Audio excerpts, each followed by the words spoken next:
Hi guys, तर श्रावणी सोमवार होता सेकंडवाला, तर आम्ही घरीच पूजा केली होती.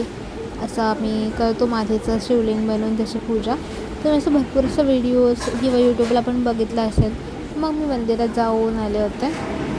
आमच्या तिकडे जवळच एक मंदिर आहे तिथे. आणि थोडं एकत्र जेव्हा आपण पूजा करतो ना, किंवा एकत्र असं एक ती वाईब वेगळी असते. आपण घरामध्ये निवांत बसून पूजा करतो, तिची एक वाईब वेगळी असते. प्रत्येक गोष्टीचे वाईब्स वेगळे असतात. छान वाटते एकदम.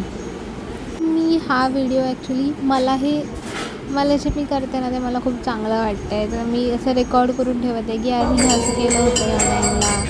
मग इथे ना आरती पण भेटली होती मला करायला, म्हणजे हे करायला आरती वगैरे मी इथे सगळ्यांना पण भेटते आरती करायला. ते खूप छान वाटलं होतं. एकदम मस्त एक्सपिरियन्स होता आणि लकीली मला भेटलं करायला एक्सपिरियन्स तो. त्यानंतर मग घरी येऊन मी उपवास सोडला माझा आणि मग आम्ही ना टी व्हीवरती कार्यक्रम बघत बसलो होतो. लाईक ते खापऱ्यावरची पुरणपोळीचा कार्यक्रम व्हिडिओ बघत होते की ते कसं बनवलं. एवढी मोठी पुरणपोळी बनवतात, मांडा म्हणतात त्यांना, खानदेशी लोक बनवतात.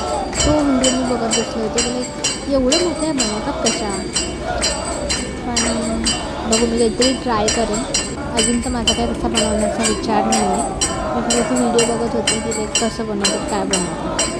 तर असा होता माझा श्रावणी सोमवार.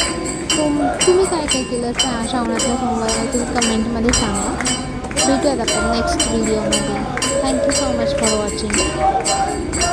आपण भेटूयात नेक्स्ट व्हिडिओमध्ये, पण जाता जाता चॅनलला सबस्क्राईब पण करून जा. आणि तुम्ही करता का असं घरी मातीचं शिवलिंग आणि असं तुम्ही पूजा करता का ते मला सांगा.